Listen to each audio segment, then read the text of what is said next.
Excellent.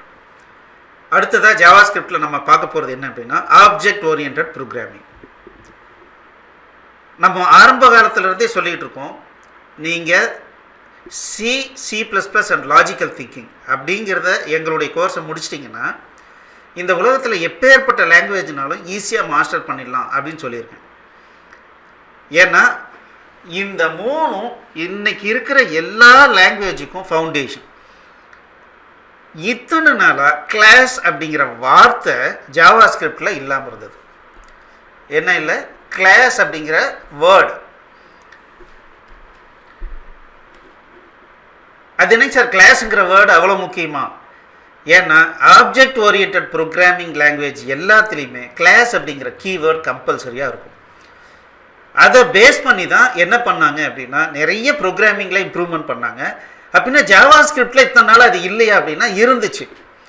அதை ரொம்ப டிஃபிகல்ட்டாக பண்ணுற மாதிரி இருந்தது. அதை மறுபடியும் என்ன பண்ணியிருக்காங்கன்னா கிளாஸ் அப்படிங்கிற கீவேர்டை யூஸ் பண்ணி சிம்பிளிஃபைடாக மற்ற லாங்குவேஜ் மாதிரியே ஈக்குவலண்ட்டாக பண்ணுற மாதிரி கொண்டு வந்திருக்காங்க. ஸோ அதுதான் இந்த ஜாவாஸ்கிரிப்டினுடைய அட்வான்ஸ்மெண்ட். சரி, ஓகே. இந்த ஆப்ஜெக்ட் ஓரியன்ட் ப்ரோக்ராமிங் அப்படின்னா என்ன சார்? சார் ரொம்ப ரொம்ப சிம்பிள். சாஃப்ட்வேர் டெவலப்மெண்ட்னு ஆரம்பித்த உடனே வரிசையாக இன்ஸ்ட்ரக்ஷன்ஸ் எழுதுறது ஒரு ப்ரோக்ராமிங், அதுதான் சாஃப்ட்வேர் அப்படின்னு பண்ணிட்டு இருந்தாங்க ரொம்ப நாளாக. இதெல்லாம் எது வரைக்கும் நல்லா இருந்தது அப்படின்னா ரொம்ப சிம்பிளான ப்ராப்ளம் சால்வ் பண்ணுற வரைக்கும் நல்லா இருந்தது. ஆனால் கொஞ்சம் அட்வான்ஸ்டாக ப்ரோக்ராமிங் பண்ண ஆரம்பித்த உடனே என்ன ஆயிடுச்சு அப்படின்னா நிறைய டிஃபிகல்ட்டி ஃபேஸ் பண்ண ஆரம்பித்தாங்க. ஃபார் எக்ஸாம்பிள் ரொம்ப சிம்பிளாக நான் சொல்லணும்னு வச்சுக்கோங்களேன். இப்போது 2 ஸ்டூடெண்ட் இருக்காங்க. அந்த ஸ்டூடெண்ட்டினுடைய நேமு அவங்க அப்பா நேம், இதை ஸ்டோர் பண்ணணும்னு வச்சுக்கோங்களேன். ஸோ அப்போ என்ன பண்ணுவாங்க அப்படின்னா 4 வேரியபிள் யூஸ் பண்ணுவாங்க. Student name 1, parent name 1, student name 2, parent name 2. சரி, இப்போ 4 வேரியபிள் வச்சுருக்காங்க. இந்த மாதிரி இந்த 2 பேரில் யார் பெஸ்ட் அப்படின்னா 2 பேர் அப்படிங்கும்போது நம்ம ஏதோ ஒரு க்ரைட்டீரியா வச்சு நம்ம கண்டிஷனை வச்சு பண்ணிக்கலாம்.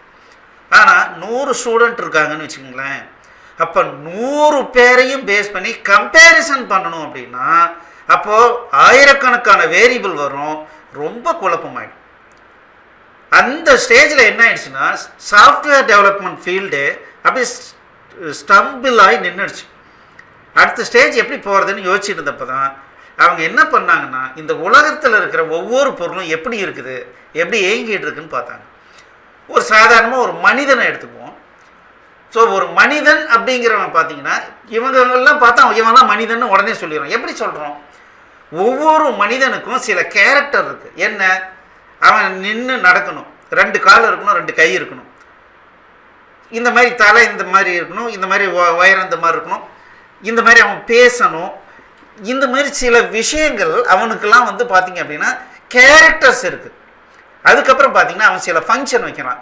அதாவது கண்ணால் பார்க்குறான், காதால் கேட்குறான், நாக்கால் சுவைக்கிறான், உலகத்தில் இருக்கிற எல்லா விஷயங்களையும் பேசுகிறான், ஏதோ ஒன்று பண்ணுறான். ஸோ கைகளால் வேலை பண்ணுறான், மரத்தை வெட்டுறான், குளத்தை வெட்டுறான், ஏதோ ஒன்று பண்ணுறான். அப்போது இந்த உலகத்தில் இருக்கிற ஒவ்வொரு பொருளும் பார்த்திங்க அப்படின்னா 2 விஷயங்கள் இருக்குது. ஒன்று, அதுக்குன்னு சில கேரக்டர் இருக்குது, அதுக்குன்னு சில ஃபங்க்ஷனாலிட்டி இருக்குது. சார் ஒரு கிளாஸ் ரூமில் ஒரு போர்டு இருக்குது, பிளாக் போர்டு இருக்குது, அதுக்கு என்ன சார் கேரக்டர் இருக்குது, அதுக்கு என்ன ஃபங்க்ஷனாலிட்டி இருக்குது?